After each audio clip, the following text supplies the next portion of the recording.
Thursday, September 3rd. We were awakened at 15 minutes after midnight this morning by guns booming offshore from the direction of Kukum. I sat outside the dugout and watched the flashes lighting the sky, heard the haughty voices of the cannon. The shells were not coming in our direction at all this time. Others came out of the dugout and we watched the firing. Lieutenant Wilson checked with Kukum and told us the beach watchers had spotted 3 subs lying off Savo Island, which is off the western end of Guadalcanal. One of the subs, which lay closest to Guadalcanal, was doing the shelling. Commodore Dexter said that there were small fires burning along the shore near Matanicao, apparently signals to the Jap subs. The shelling lasted about 10 minutes more, then stopped, and Wilson said, "Oscar's tired." So were we. We went back to bed. There were several air raid alarms this morning, and Miller and I went out to Kukum to watch, but the Japs did not come. They were growing exceedingly timid, and that was encouraging. Back at Colonel Hunt's CP, I found the raider officers at work over their maps, but they told me their plans for the time being had been changed. They were going to make a landing at Savo Island first, and put off the Taivu expedition until after that. It seemed that mysterious fires, possibly signal fires, had been seen on Savo Beach of late, and one flyer thought, but was not sure, that he had been fired on by a machine gun as he flew over the island. A large group of raiders were being sent to conduct a reconnaissance in force. They were leaving this afternoon.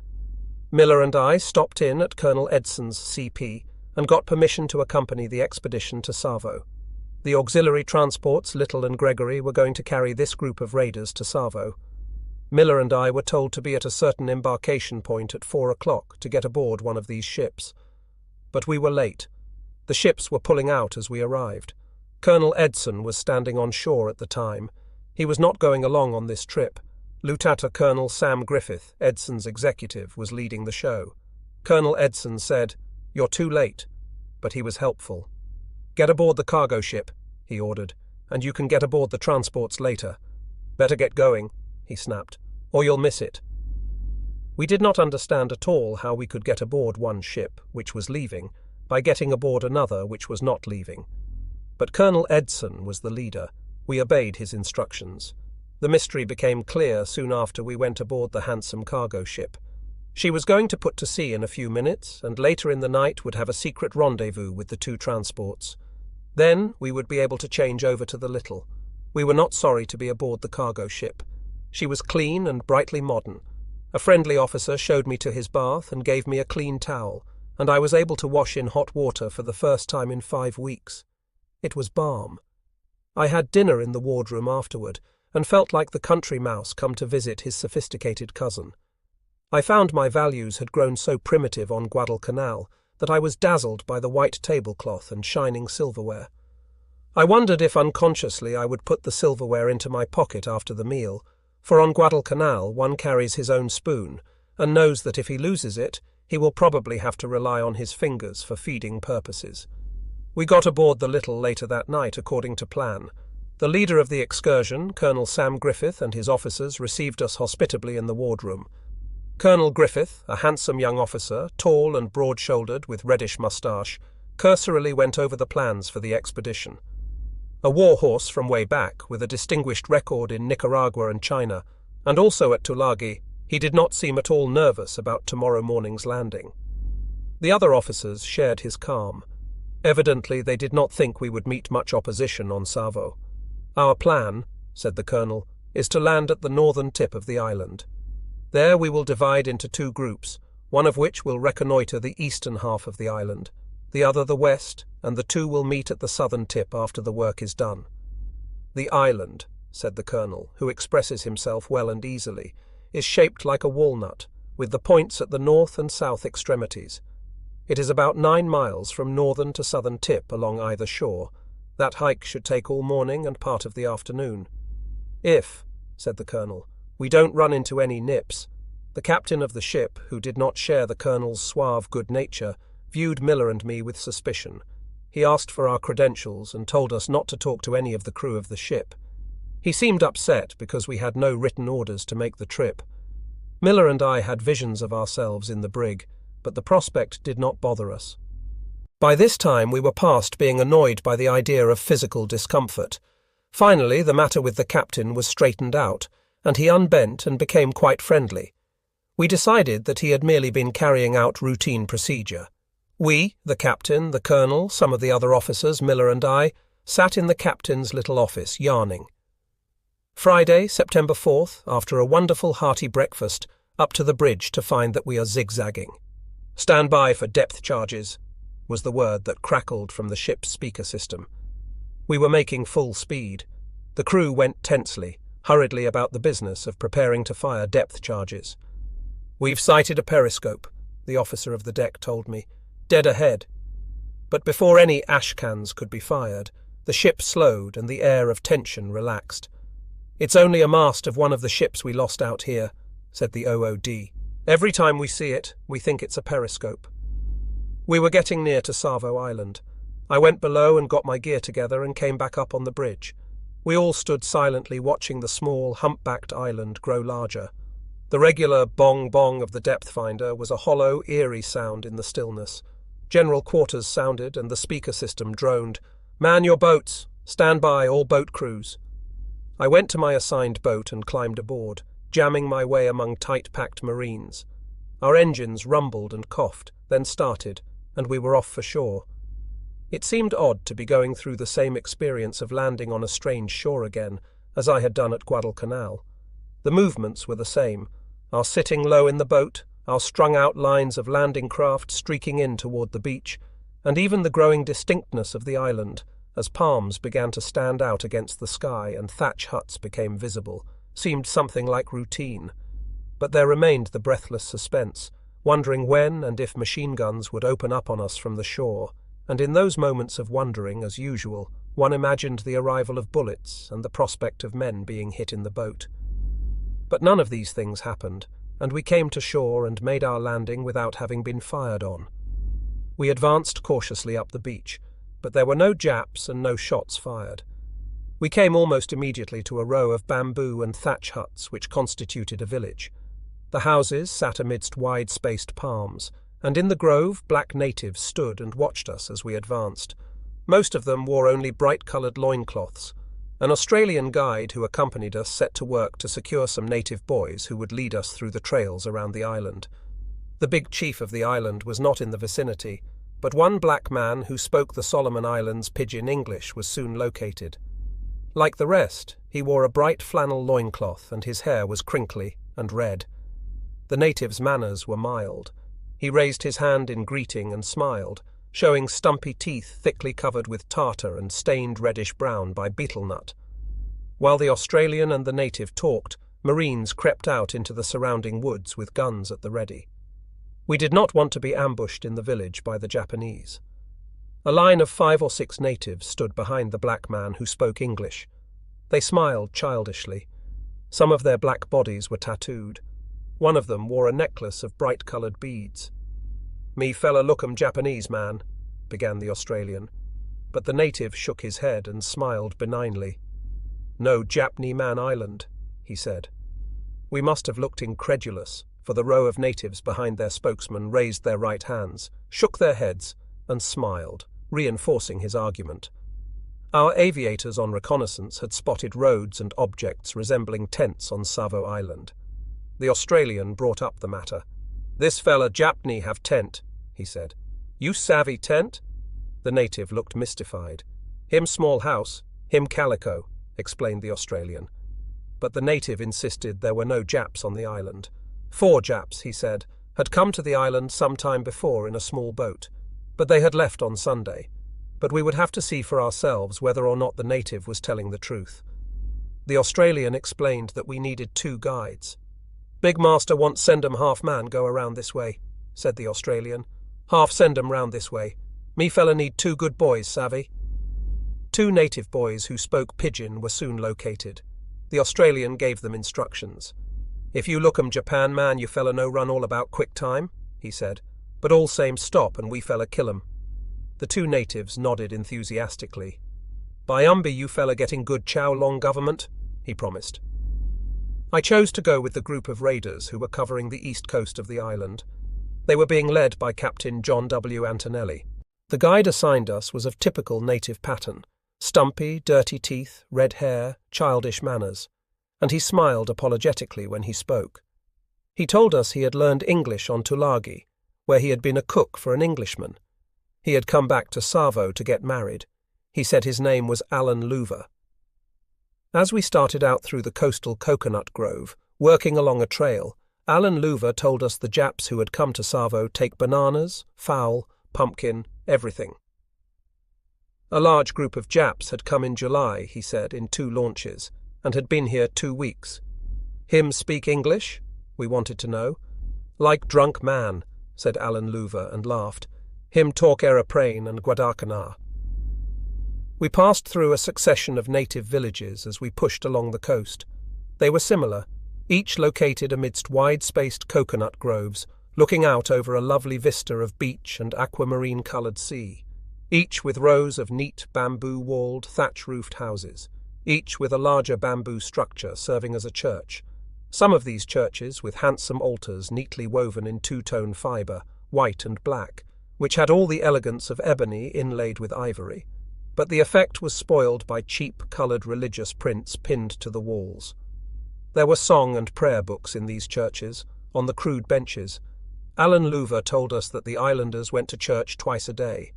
There were 2 sects, Anglican and Roman Catholic. We passed through the villages of Septatavi and Pocolo, and then we found the first of the debris. It was the debris of ships, life rafts, oil drums, lifebelts, our ships which had been sunk in the great battle of the night of August 8th 9. The debris was washed up on the beach, and even now, nearly a month after the battle, the water's edge was still stained with oil. Stones and branches farther up the beach were still coated with oil, some of it a 1/4 or 1/2 inch thick. Alan Louver said the battle had occurred close to shore.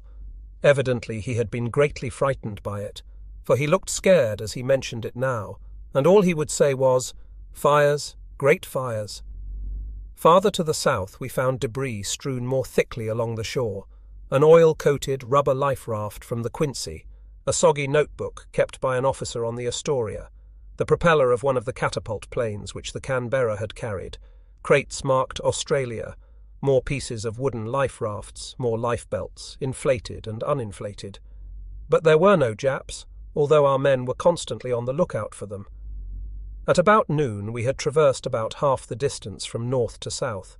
We halted for a short rest. The jungle had grown thicker as we progressed south, and the trail ran up and down many steep hills. We were dripping with perspiration. It was time to take a swallow of water, and a salt pill a necessity in the Solomons. We heard the sound of many airplane engines in the sky. Captain Antonelli looked at his watch. "Time for the daily air raid," he said, and grinned. "It's going to be good to watch one from a distance for a change." But the planes were ours. Soon we saw them swinging north past Savo Island, a large formation of our dive bombers, probably heading for Bougainville or Rakata Bay or Gizo, Japanese bases. In mid-afternoon we met the other group of troops, who had traversed the other side of the island. We had reached the southern tip, walked our 9 miles. Colonel Griffith, who had led the other group, said they had run into no nips anywhere, but they had found an abundance of debris and oil along shore as we had, and had passed the grave of the captain of the Quincy. The sea grew rough in the afternoon, and the sky overcast, and we had some difficulty in getting back to our transports. But the childish natives gave us a hand and waved, grinned and shouted, "Cheerio!" as we started for the ships. When we reached Guadalcanal, there was some debate as to whether we should stay aboard the Little and Gregory that night. There was a possibility, it seemed, that we might be going down to Taivu tomorrow, but it was finally decided that we should go ashore. Saturday, September 5th. At 1 o'clock this morning we were routed out of bed by the sounds of heavy, close shelling. The guns were cracking close offshore in the direction of Kukum, and the shells sighed over our heads and seemed to be crashing far back in the woods. I sat on the edge of the dugout and watched the bright flashes of light rising high in the sky, heard the haughty metallic voices of the cannon. Sitting like this, virtually in the lap of a shelling attack, one felt as if he were at the mercy of a great vindictive giant whose voice was the voice of thunder. The awful colossal scale of modern war has brought the old gods to life again. The shelling continued for about 5 intense minutes, and then, suddenly, stopped. A few seconds' pause, and the sounds and flashes of cannonading began again, doubled and redoubled in volume. But the shells were no longer passing over our heads, no longer directed against Guadalcanal. We surmised then that a naval engagement must have begun. 10 minutes later, the cannonading continuing at a furious pace, we heard the sound of an airplane motor. Then a pinpoint of green light appeared over the beach to the east. The light grew brighter, then became a bright sheet of green-white, flickering over the whole side of the sky. It was a flare. More flares followed, east and west, while the blasting of the guns continued, and then a white light snapped the sky over Kukum suddenly into illumination. It was a searchlight glare, probably from naval vessels, ours or theirs, illuminating the opponents. The gunfire kept on, and the searchlight went out as suddenly as it had come on. Then it started again, and there was more cannonading. These wonders continued until 2:08, when they ceased sharply, and there were no more sounds, no more flares, no more searchlights. From Kukum, by phone, we heard the dope, that there had been a furious naval engagement off Savo Island, with about 5 ships participating, that 2 ships had been hit and were still afire, but we did not then know whether they were ours or theirs. With daylight, I hurried to Kukum to see what had happened. En route, I passed several ambulances going the other way. They were loaded, comme dire. Dexter told me the Little and Gregory had been sunk. Boats were out now, bringing in survivors. I found survivors scattered all over the beach, some on stretchers, with doctors working busily over them, some with lesser wounds, sitting dejectedly on the sand, waiting treatment, others in scant, torn clothing, many of them still smudged with oil, standing in silent groups. Boats lined the shore, and wounded were being taken from these on stretchers. Other boats dotted the water a few hundred yards offshore, moving like busy water bugs. At the back of the beach they were still loading ambulances. Some stretcher-bearers passed me with inert, white-bandaged wounded. I talked with one of the walking wounded, who sat in his underwear on a pile of gear while a gash in his lower leg trailed a small trickle of blood on the sand. He had been hit by a chunk of he. A corpsman came up and said to the sailor, "You better get that fixed. I'll wait until they—" The sailor motioned toward a badly wounded man on a stretcher, now being tended by a doctor. "Get through." The sailor told me he had been on the Little and was a chief boatswain's mate. His name was Ralph G. Andre, and he came from Wheelersburg, Ohio. He spoke dully, stoically about the action in which his ship had been sunk. "We only got about 3 or 4 rounds out of each gun," he said, "and the Japs shot through us like paper. They couldn't have been more than a couple of 1,000 yards away. The first shot they fired hit a fuel tank and set us afire. Then they turned the searchlights on and kept on firing until they had us afire all over. Then they went over and sank the Gregory, and it looked like they came back and gave it to us again after that." A young lieutenant, wrapped in a blanket, a little blue from the cold but otherwise unharmed, told me he had been officer of the deck aboard the Gregory at the time of the sinking. He was Lieutenant Heinrich Heine, Jr., of San Diego, Cal. "Judging from the searchlights and the gunfire," he said, "I'd think there were about 5 Jap ships. There was at least 1 cruiser because they were firing 3 at a time salvos. It was like about 40 kinds of hell breaking loose. Put them together and you get the picture." Lieutenant Heine gave a very coherent account of the events of the fight, as he had seen them. "We were patrolling offshore and about to make a turn," he said, "when somebody dropped flares. Then there were searchlights, and then hell. The Japs opened fire with the Little as a target, until we opened fire. Then the Japs shifted to both ships. One of our 4-inch guns and 2 smaller caliber guns fired on the Jap astern. We put out the searchlights, but they came on again, and by that time we were ready to abandon ship. I was stationed at boat No. 3. I tried to get one of our machine guns to bear on the Jap searchlights, then realized that was foolish. I saw several hits on the bridge, and went there to see if there were any wounded. I found only 1 officer. Then I went to the well deck to see what could be done about extinguishing the fires. I then went back to the boat stations and lowered No. 2 and No. 3 into the water." Lieutenant Heine talked as formally as if he were writing an official report. "I collected approximately 20 men," he said, "and we launched a life raft. I had all hands in the water swim to the raft. The Jap continued to fire. He was at the time about 100 yards from the Gregory, on the side opposite from ours. Several shells came over the ship and landed 20 to 25 yards from the raft. The ship was burning amidships. She had taken a shot through the fire room, but a member of the fire room crew had pulled the fires and secured the main steam stop and prevented the ship from blowing. He was John Marr, water tender, first class. One of the few survivors who appeared energetic and chipper was Lote, Paul F. Caylott of Worcester, Mass., who had been the engineering officer on the Little. After his ship had sunk, he had spent some 8 hours in the water, and the Jap warships, he said, just missed me by a whisker, about 25 to 30 feet.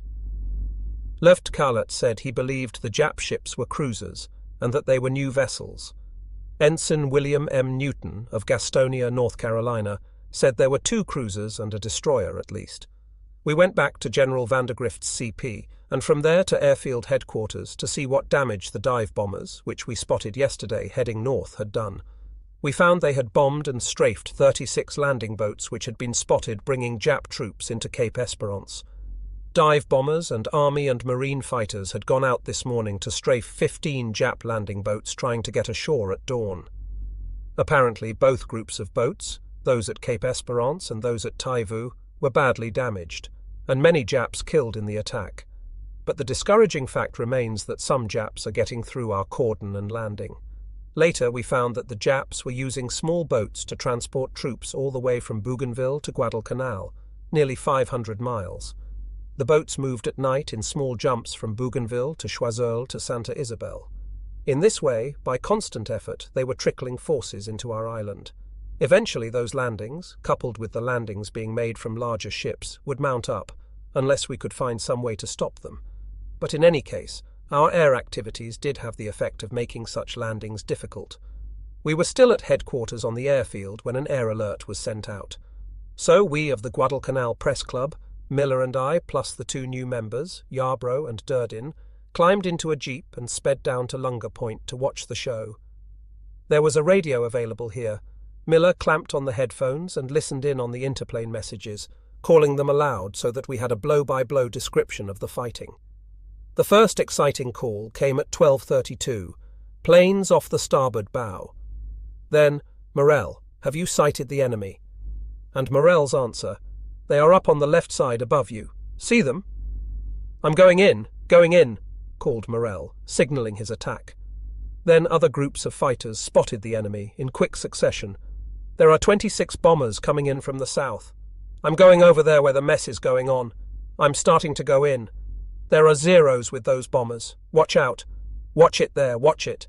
6 zeros just passed over us. Look out for them.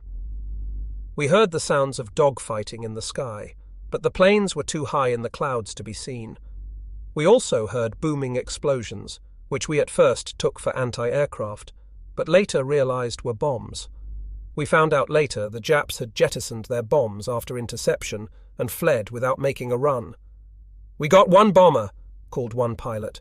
Bracket. Then one of our casualties called in, I'm in trouble and I don't mean maybe. I'm going down. A few moments after we saw him coming in, his motor streaming smoke and his propeller sitting still on the nose of his plane. A dead stick landing. Hope he makes it, shouted Miller. Back at the airport, we found that this flyer had made it, and that our fighters had shot down 2 of the Jap bombers and 1 Zero. This afternoon, at about 4 o'clock, we heard scary news on the scuttlebutt circuit that 33 Jap ships were on their way toward Guadalcanal, off Lord Howe Island, and at their present rate of speed would be here at 4 o'clock tomorrow morning. Before we went to bed, however, we heard that the alarm was another false one. The root of the report had been a radio message from a B-17, which had spotted 3 Jap ships heading north near Lord Howe Island. The message had simply been misunderstood. Still, the night was not to be calm. At 9 o'clock I woke up to find my cot shaking, as if someone had a grip on one end and was trying to jostle me. It was an earthquake, which they say is a fairly common occurrence hereabouts. Later we were awakened by the sounds of machine gun and rifle fire, and there were 2 louder explosions which sounded like mortar shells. Had the Japs broken through? I wondered. But after a while one grows bored with the incessant repetition even of thoughts like these. I went back to sleep. Sunday, September 6th. This morning we heard at Colonel Hunt's CP that the Japs had fired mortar shells into the tractor camp last night, but when our men had answered with heavy fire, the Japs had withdrawn. Apparently they were a small patrol trying to feel out our positions. We arrived at the airport this morning just in time to hear the tail end of an address by a general to the pilots. They were gathered in a circle around him, and the general was saying, "And I don't want you to think that those people back there at home don't appreciate what you are doing. They do appreciate it." "What was the rest of the speech about?" I asked one of the fighters. "You heard it," he said disconsolately. It was that last sentence, repeated a few times. What the fighters would like to hear, obviously, is news of some relief. Some of them have been flying 8 to 10 hours almost every day under combat conditions for the last 3 weeks, and their rest is disturbed by the Japs practically every night. They would like a little rest in some relatively peaceful country. Colonel Fike gave us the results of today's raid by our dive bombers. The target for today was the Jap base on Gizo. The dive bombers found no aircraft or ships there, but bombed a group of buildings and probably destroyed a radio station. Some of our pilots lost their way in the soup. Ensign Walter W. Coolbaugh could not even find Gizo because of the thickness of the overcast, but nothing daunted, he did find Santa Isabel and bombed that. Lieutenant Richard R. Amarine, a Marine flyer, came wandering into our lines today, thin as a ghost, to say he had been out in the jungles, dodging Japs and existing on red ants and snails for 7 days. He had parachuted from a fighter plane when his oxygen apparatus went out, a week ago, and had landed at Cape Esperance on the northwest corner of the island. Trying to find his way back, he had run into a large group of Japs. He had found one Jap asleep by the side of a trail, killed the Jap by beating his head with a boulder, taken the Jap's pistol and shoes, killed 2 more Japs with the butt and 1 with a bullet, and finally reached our lines safely. Having once studied entomology, the science of bugs, he was able to subsist on selected ants and snails. He knew which were edible. There's a tide of scuttlebutt tonight that relief is on the way for the Marines here on Guadal, that a huge convoy of ships is en route carrying enough army troops so that the Marines will be able to ship out and perhaps go home. There is also a less credible rumor that President Roosevelt has promised in a fireside chat, which nobody heard, that the Marines on Guadal will be back home in the United States by Christmas. The fact of the matter seems to be that Walter Winchell said something to that effect on one of his broadcasts, but he did not mention the president or link him to the tip in any way. So scuttlebutt groweth. Monday, September 7th. This morning Colonel Edson told me that he is planning to make an attack on the Jap positions in the Taivu Point area tomorrow. If I wanted to go along, I was to be at a certain embarkation point at 3:45 this afternoon. It was pelting rain when I arrived, but the raiders, who seemed to love a fight, were in high spirits. I had been assigned by Colonel Edson to go with Colonel Griffith aboard a tiny diesel-engined ship, which was acting as an auxiliary transport for the occasion. As we stepped aboard, one happy Marine said, "This is the battleship Oregon, I presume." The captain of the little craft was a jovial Portuguese who had formerly been a tuna captain on the American West Coast. His name, Joaquin S. Theodore. He still spoke in interesting Portuguese constructions, despite his rank as captain of a naval ship. "We will have it coffee for everybody in the morning," he said. Kindly, he warned against smoking on deck. "Tell your men, I don't like to smoke it on deck," he said. He wanted to clear away a space in the small ship so that the tight-packed Marines might have a little more room. He pointed to a clothes line and said to his first officer, "Whoever this clothes belongs to, I want it out of the lines." The ship was a tiny thing, with only limited supplies of stores, but Captain Theodore passed out grub and all available cigarettes to the raiders, and shared his little cabin with Colonel Griffith. As we put out onto a rough sea, the pink-cheeked, hearty Portuguese told me proudly about his 2 lil kids back home and about the exploits of his ship. Colonel Griffith later went over the plans for our expedition. We are to land our troops to the east of a small village called Tasimboko, in the Taivu Point area, and advance from that direction on the town. Tasimboko is supposed to be the bivouac of a large group of Jap troops estimated to number from 1,000 to 3,000. But the Japs are supposed to be lightly armed. A bombing and strafing attack on Tasimboko and shelling from the sea will be timed to fit in with our attack. Getting to sleep was a terrible job. The ship's steaming hold, full of the noise of the engines, was crammed with Marines. No room to sprawl there. Every nook about the deck seemed to be filled as well. Finally I found a spot on the deck, which was partially shielded by a hatchway, and curled around it. But the ship rolled heavily, and rain began to fall. I found another spot on the forecastle deck and pulled the edge of a tarpaulin over me. The rain fell more heavily, and the wind grew cold. I stumbled along to the captain's cabin and lay down on the floor in the stuffy room. It was better than sleeping in the rain. Tuesday, September 8th, despite the hardships of sleeping aboard Captain Theodore's tiny tub, the raiders were fresh and ready to go this morning when the time came for us to climb into our boats and shove off for shore. Just as we were starting, there came a fortunate happenstance. A small convoy of American cargo ships, escorted by warships, passed very close to our own transports. They had no connection with us, and were bound for a different part of Guadalcanal. But the Japs, seeing our ships and the others together, evidently got the impression that a mass assault was coming. And so, fortunately, many of them ran. But we naturally had no way of knowing this as we dashed for shore in our landing boats. We were ready for a real struggle, and a bit puzzled when there were no shots from shore.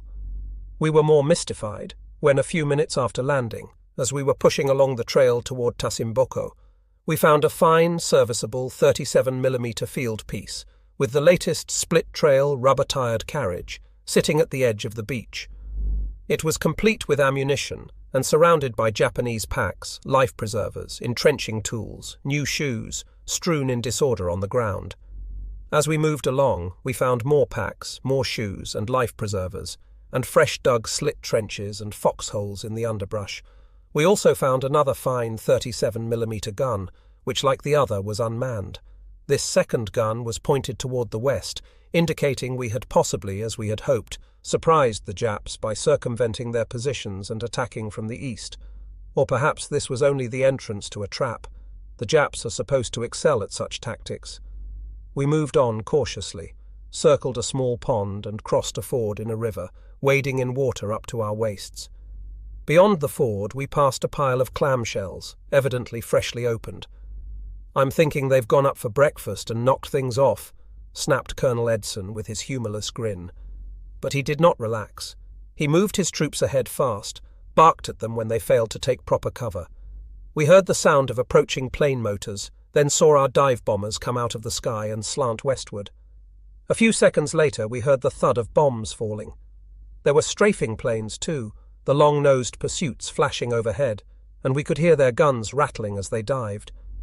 We moved along the shore through an overgrown coconut grove and in the breaks of underbrush.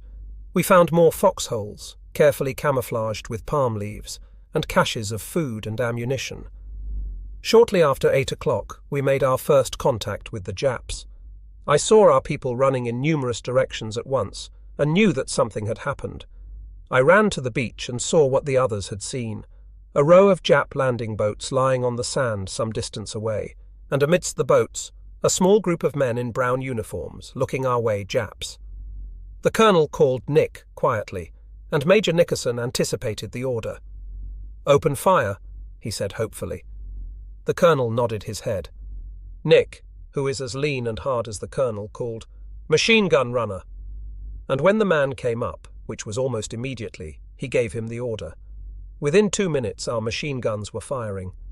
Red Mike is most taciturn. I asked him at this juncture what was happening. "I think we might have caught a few," he snapped, and that was all he said. Now the Japs were answering our fire. I heard the familiar flat crack of the .25 rifle, and the repetition of the sound in long bursts of light machine gun fire. Others of our men joined in the firing, and it swelled in volume. In the midst of the outburst, we heard the crash of a heavy explosion. I was lying on the ground under a bush near Red Mike, taking thorough cover. "Sounds like mortar fire," he said concisely. The burst of firing stopped, and there was a lull for a few moments. Red Mike was on his feet immediately, moving ahead. He sent a message up to Major Nickerson, who was leading the advance elements of our troops. "Nick's got to push right on up," he said, low-voiced. Then he was gone, tending to some military business in the rear. A few moments later, he was back again, still moving fast. I had found the colonel to be one of the quickest human beings I had ever known. Rifle and machine gun fire burst out again, the Jap guns standing out in the chorus like a tenor in a quartet. The bullets were closer this time. I crawled under a wet bush and kept my head down. A man was hit over to our left. I heard the cry, "Pass the word back for a corpsman," felt the sickening excitement of the moment in the air. Our first casualty. Then there came another loud crash from ahead, close and loud enough so that the earth shook under us. I was lying next to a private. "Sounds like a 90mm mortar," he said. Now the blasting concussion of the explosion was repeated, and we heard the furry whistle of a shell passing over our heads, heard it explode well to the rear. Was it a mortar or a field piece ahead of us? There was more than a possibility, it seemed, that we had run into a heavy Jap force, equipped with batteries of artillery. I was more certain of it when the explosion was repeated. Again we heard a second crash a fraction of a moment later, well behind us. Now it seemed evident that these were artillery pieces firing, probably several of them. The Jap artillery was answered by the lighter-toned firing of our own mortars, and another chorus of rifles and machine guns. The Jap guns crashed again, and then the firing stopped. A runner came to Colonel Red Mike, who was sitting for a brief second in a clump of underbrush. "Nick says to tell you there are people across the stream," he said. A small stream ran parallel to the beach at this point, and that stream marked off our left flank. The Japs apparently were moving through the jungle on the inland side of the stream, planning to cut off our rear. "We can't see them yet, but we can hear them," said the runner. The colonel called Captain Antonelli. "Tony," he said, "Nick says there's somebody working back across the stream. Take a patrol. Flank them if you possibly can." There was other business for Red Mike. He wanted to check on the exact location of our companies. He got the walkie-talkie into action, sent runners out. He checked on the wounded by making a personal tour. Then he was back in time to get a report from Colonel Griffith that a Jap field piece had been captured, unmanned. "Shall I go with Tony or get the gun?" asked Colonel Griffith. "Go get it, take it down to the water and shoot it," said Red Mike. Next, Red Mike disappeared into the foliage ahead. Now we were out of the coconuts, getting into thicker growth. But the colonel still moved like the wind. I followed and after a struggle found him at our foremost position, talking to Major Nickerson. "I'm trying to locate that firing up ahead," said Nick. Our planes came in again and dived and strafed the Jap village ahead of us. The Japs were not firing. We moved ahead. We passed through a jungle break which looked just like any other from the outside, but inside we found stacks of cases filled with medical supplies. "Opium," said a Marine, but I made note of the labels on some of the boxes and checked later. Most of the boxes contained sapo medicatus, which is a blood coagulating agent. The foxholes were growing more numerous as we progressed. They were everywhere, carefully camouflaged with leaves, and caches of supplies were also more numerous. Crates of canned meat, sacks of crackers. There were more groups of new field knapsacks, with shoes strapped to them, and scores of grey life preservers, indicating the Jap troops who had been here were probably freshly landed from boats. Something moved in the bush ahead and to our left. "There are troops going through there," said the colonel. "Find out who they are." 7 minutes later, firing burst out again. I flopped into thick cover, and none too soon. A bullet snapped into the underbrush very close behind me. I picked out the sounds of Jap .25s, our automatic rifles and our machine guns. There was a torrent of Jap .25 machine gun firing from the left. "The boys got on the other side of us," said the colonel with one of his wry smiles. Now came a terrific blast from only a few yards ahead. It was so loud it made my ears ring, and the concussion shook chips of wood on my head from the trees above. We heard the shell whiz just over our heads and burst a few hundred yards to the rear. We knew then that we must be right smack up against the muzzle of a Jap field piece. The piece fired again, and then there was another outburst of machine gun fire, ours heavy-toned against the Japs' cracking .25s. Then silence. Major Nickerson came back to tell the colonel that our men had killed the gunners on a Jap 75. "It's only 150 yards ahead," said Nick. "It was covered by machine gun fire. We got the gun." but the Japs had more guns. We advanced only a slight distance, and another opened on us, as close as the last had been. At the time I was squatting in a thick jungle brake, a tangle of vines and dwarf trees, but the crash of the firing so close was scary, despite the good cover. Each time the gun went off, one felt the blast of hot air from the muzzle, and twigs rattled down from the trees above. But we knew we were safer here than back where the shells were falling. We could hear the explosions of the shells well behind us. There was quite a cluster of us in this jungle grove, Marines, squatting or sprawling unhappily in the green, wet underbrush. Then it began to rain, and the rain came in sheets and torrents. The firing kept on. There were Jap riflemen around us too. I later found that there had been one, not more than 50 feet from us. We found his body. Why he did not fire at us, I don't know. Nick shouted at the little group in the jungle brake. "Spread out," he said, with the proper blistering expletives. "We lost one squad of the 2nd platoon with one shell.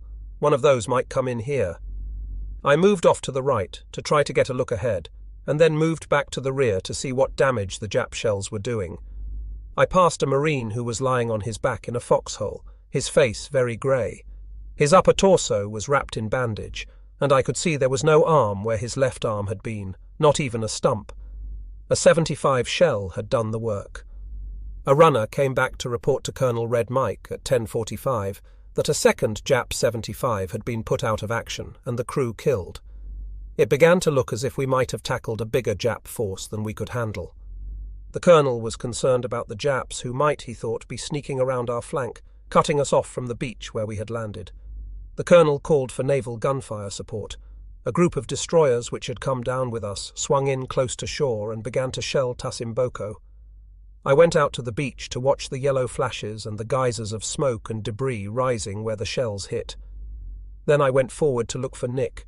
Firing broke out again, torrents of it, but there were no more of the heavy crashes of artillery fire this time, only rifles and machine guns firing, and most of them, according to the sound, ours. It had stopped raining. When the firing stopped, a great quiet fell on the jungle, and in the quiet we heard the desperate shouting of a man who was evidently in great trouble. He was shouting something like "Yama, Yama," as if his life depended on it. Then the voice was smothered up in a fusillade of machine gun and rifle fire. It was a Jap, but we never found out what he was shouting about.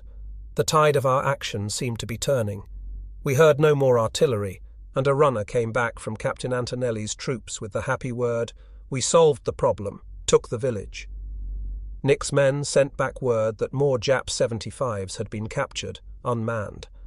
Appropriately, the clouds were clearing and the sun was coming out. Fresh reinforcements for our troops were landing, but now we did not need them. We marched on into Tasimboko without any further resistance. We found many more cases of Japanese food and sacks of rice, and ammunition for Jap machine guns, rifles and artillery pieces, totaling more than 500,000 rounds, Colonel Griffith estimated. We burned the ammunition and destroyed the village of Tasimboko, including a radio station which the Japs had established there. Looking over the bodies of the Japs who had been killed, we found some interesting items: pictures of Javanese women, American ammunition with labels printed in Dutch, and we found that the gun sights with the 75s were of English manufacture, and that some of the Japs had been armed with Tommy guns. It seemed that some of these soldiers who had run so fast had been veterans of the Jap campaigns in the East Indies, and possibly Malaya too. Perhaps this was the first time they had been surprised, or perhaps they had heard too much about what happened to the Japs who tried to cross the Tenaru. Most of the loot we had captured was destroyed, but we transported the medical supplies back to headquarters, and our men helped themselves to large stocks of British cigarettes, bearing a Netherlands East Indies tax stamp. The sun had set, and there was only a faint reddish glow on the clouds over the horizon to light the darkening sky, when, in our transport ships, we reached a point offshore from the Tenaru River. We were heading toward home, but the day's excitement was not yet over. We got word that 12 Jap aircraft had been spotted.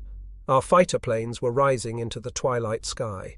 The transports went into evasive maneuvers, and fortunately the sky grew quickly darker and was black except for high streaks of silver-grey when the Japs arrived.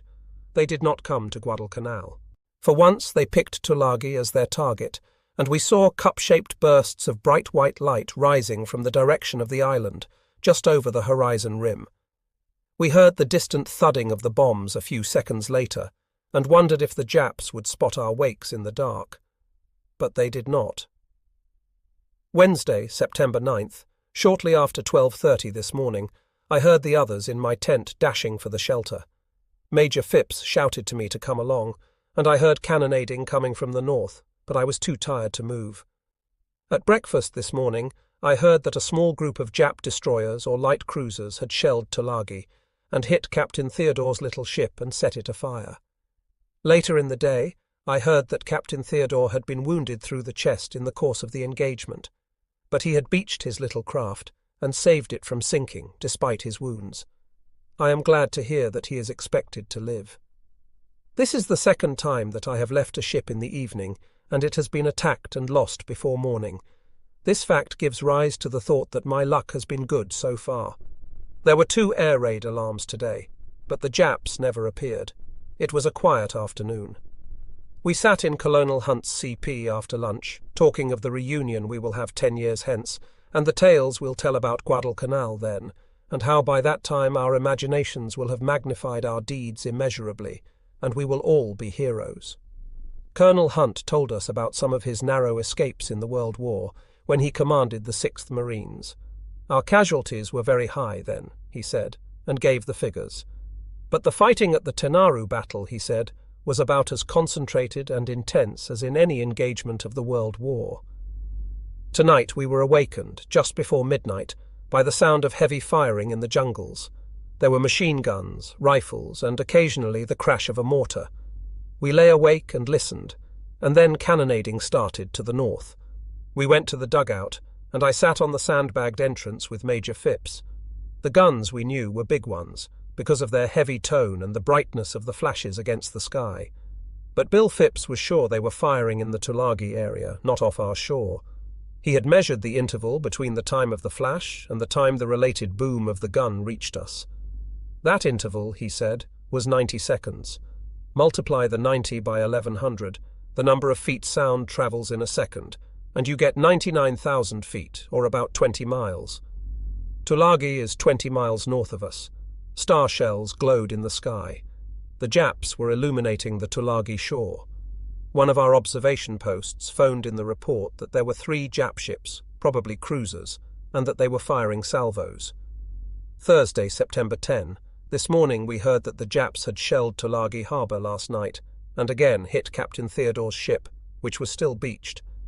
I went to the CP of Major Nickerson and talked to some of the men who did outstanding work on the excursion to Tasimboko, day before yesterday.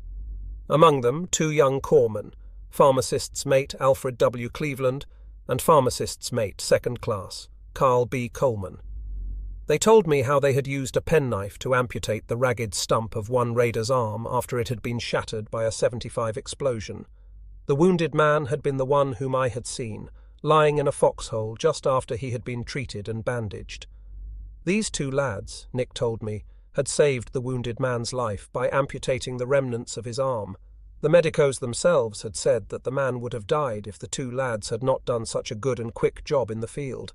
PVT, Andrew J. Kledgenot told me how he had picked off one of the crew of one of the Jap 75 CS.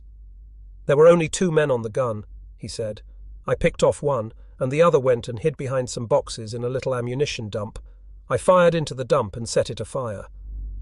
I moved my worldly possessions from Colonel Hunt's CP out to General Vandergrift's headquarters today. The General has moved into the boondocks, as the Marines call the jungles, and the new spot is too much of a trek from Colonel Hunt's headquarters. A tent has been put up for us correspondents near the General's headquarters. The members of our press club now are Bob Miller, Till Durden, Tom Yarbrough, and there is a new arrival, Carlton Kent. The Japs air-raided us at about noontime. 27 of the usual silver-coloured 2-engine type, flying lower than usual today. But the sticks of bombs fell a long distance from our location at the time. The General's new CP is located in the thick of the jungle. Suey, pet dog of the Commissioner, Martin Clemens, proved it tonight by dragging an iguana, a small dragon-like lizard, into plain view as we sat at dinner over the crude board table tonight. Sui had unearthed the iguana at the jungle edge, which stands up straight and dense as a wall only a few feet from our mess table. The tent which has been put up for correspondence is one of a number located at the foot of a ridge facing the jungle. The general's tent is atop the ridge. Tonight we were told to be on the alert since the Japs had been reported infiltrating the jungle which we faced. We were told that if an attack came, we should retire up the ridge to the crest, where a stand would be made. "I wish I had a pistol," said Yarbrough as we correspondents lay in our bunks after dark, and the rest of us were nervous and not anxious to go to sleep. We kept up a clatter of conversation to help our spirits. The situation was not without an element of humour, for as we lay awake, the macaws sat overhead in the trees and bombed our tent. The plopping of their missiles was loud and frequent. The birds seemed to have singled out our tent for the heaviest bombardment. Major Jim Murray, the general's adjutant, chided us about the fact. "Those birds have got the correspondence number all right," he said. Friday, September 11. The Japs, who were supposed to be investing the jungle in front of our tent, did not put in an appearance last night. There was not even any firing out in the boondocks. In today's air raid, by 26 Jap two-engined bombers, I had my closest escape from a bomb explosion. When the air raid alert came in, Miller, Durden and I went to the top of the ridge and walked down it, looking for a good high spot from which we could watch the bombers. We found 3 or 4 men at work building a shelter at a spot several hundred yards away, where the ridge was bare of any foliage except grass, and one had a wonderful view of the sky. The incipient shelter, now only a pit, was just what we wanted in the way of a box seat for the show. It was deep and wide. We could sit on the edge until the bombers were just overhead, then still have plenty of time to dive for cover. We did just that. The planes came as usual in a wide line that was a very shallow V, stretching across the sky. As usual, the anti-aircraft guns put up bursts in the vicinity, and as usual the bombers ploughed on steadily, holding their formation and course. Then the bombs came. When we heard them rattling down, we piled into the pit, layer upon layer of humanity, and waited. The bombs made a slightly different sound this time, perhaps because they were closer than before. Their sound was louder and more of a whistle, and the explosions were deafening. You could hear fragments skittering through the air over the top of the pit, and in that second all of us must have known that if we had been lying on the bare ridge, we would have been hit and hurt. Till Durden said, "Hot." I saw that he was touching the sole of his shoe. He pulled a piece of metal out of the leather and held it gingerly between 2 fingers. It was a bomb fragment, still warm from the explosion. Miller and I were anxious to see how close the craters had been this time. We spotted a small crater about 40 yards from our pit. It was this missile, probably, that had thrown the fragments over our heads. Beyond the small crater were other, larger holes. One of them must have been 30 feet across. That one lay about 300 yards from our pit, fortunately beyond effective range. It was one of an irregularly spaced line of craters that led into the jungle beyond the grass. Now, from the jungle, we heard excited shouting and cries for a corpsman. We knew that meant that there had been some people hurt down there. We saw several being brought out on stretchers. Our fighter planes were already avenging the casualties. We heard the sounds of a dogfight in the sky, and later came word that they had knocked down 6 of the bombers and 1 Zero. Later this afternoon, our dive bombers came in from a trip to Gizo. This time they had found a small ship, a patrol boat type of craft, lying off the base and had sunk it. They had also bombed the buildings of the base again. At Air Operations Headquarters I found a box which had been sent me by plane from my shipmates on a former task force excursion. It included cans of beans, brown bread, salmon, peaches. Miller, PVT Frank Schultz, who drives our jeep, Jim Hurlbut and I went down to the Lunga, taking the box along, and had a swim in the swift, clear water. Then we opened the cans and had a feast. Saturday, September 12. This morning, as an urgent air alert was flashed, we of the press club decided to go down to Lunga Point to watch the show for today. So we piled into a jeep, and our driver turned out one of the fastest cross-country records such a vehicle has ever achieved. He was not inclined to be caught on the road when the bombers arrived. At the point, Miller put on the headphones of the radio set and began calling out the interplane conversations of our fighters, who were by that time rising to search for the foe. At 11:42, Major Smith called, "Control from Smith. They are coming in from the south, a big squadron of them. And then we saw them, the usual impressive span of two-motored silver bombers, Mitsubishi 96S, moving like a slender white line of cloud across the blue sky. This time the planes were set against an almost cloudless sky, and had a long course of blue to traverse before they reached dropping point over the airport. That chance gave the anti-aircraft an unusually good opportunity to range on them. At first, the puffs of ack-ack fire were too high and ahead of the Japs. We saw the silver-bodied planes pass under the spotty cloud formed as the bursts spread out and merged. And then the AA began to come on the range. The flashes of the bursts came just in front of the silver-bodied planes. Then one bomber in the left side of the formation was hit. We saw the orange flash of the explosion just under his wing, under the starboard motor nacelle, and then the motor began to trail a pennant of white smoke, and the plane pulled off and downward and left the formation. Just as the plane pulled clear of the formation, another anti-aircraft shell burst directly under the belly of one of the planes at the center of the formation. A tongue of flame spread across the middle of the plane, then receded and was swallowed in a torrent of black smoke, and in an instant the plane was nosing straight down toward the ground. Now I saw one wing shear off as if it were paper and flutter after the more swiftly falling fuselage. Then the plane simply disintegrated, chunks fluttering away and falling, while the center part of the plane plunged at ever-accelerating speed toward the ground. By this time the remainder of the Jap bomber formation had passed on out to sea, but one of the planes, possibly crippled by anti-aircraft fire, had become separated from the rest. One of our fighters was quick to pounce on him. There was quite a group of us on the point this day, watching the show. Now they were cheering like a crowd at a football game. "Woo-ee!" shouted someone. "Look at that fighter! He's got him!" The tiny speck of the fighter, looking like a bumblebee in comparison to the bigger, clumsier bomber, was diving now, and we heard the rattlesnake sound of his guns. The bomber slewed, came up in a whipstall, and fell off in a steep dive toward the ocean. The other bombers had disappeared somewhere in the blue, but we could hear our fighters going after them.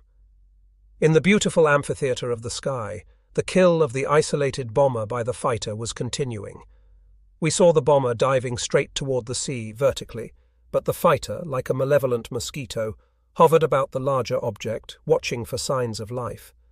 The bomber dived a few thousand feet, and then, suddenly, pulled out of the dive and climbed straight up into the sky, up and up, like an animal gasping for air in its death struggle. Quickly the fighter closed and its machine guns rattled again, for seconds on end in a long burst. And then the bomber paused, fell off on one wing, and with spinning wings fluttered vertically toward Tulagi Bay. A few seconds later the spinning plane hit the water, and from the spot where it struck came a great backfire of ruddy flame and black smoke, and the watchers on the shore cheered madly, as if our side had made a touchdown. Back at the airport, we found that the final score for the day was 10 bombers and 3 zeros, another goodly addition to a total that is mounting much too fast to please the Japs. Captain Smith came in to report that he had downed his 14th and 15th planes today.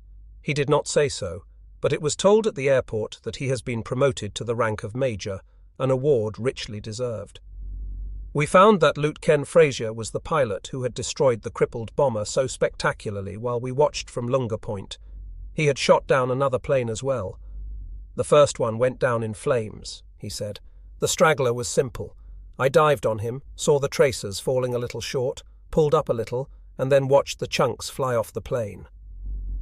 On one edge of the airfield, we found pieces of the Jap bomber which had disintegrated while we watched. There was quite a large section of the fuselage. The metal seemed much more fragile than the skin of the American bombers I have seen.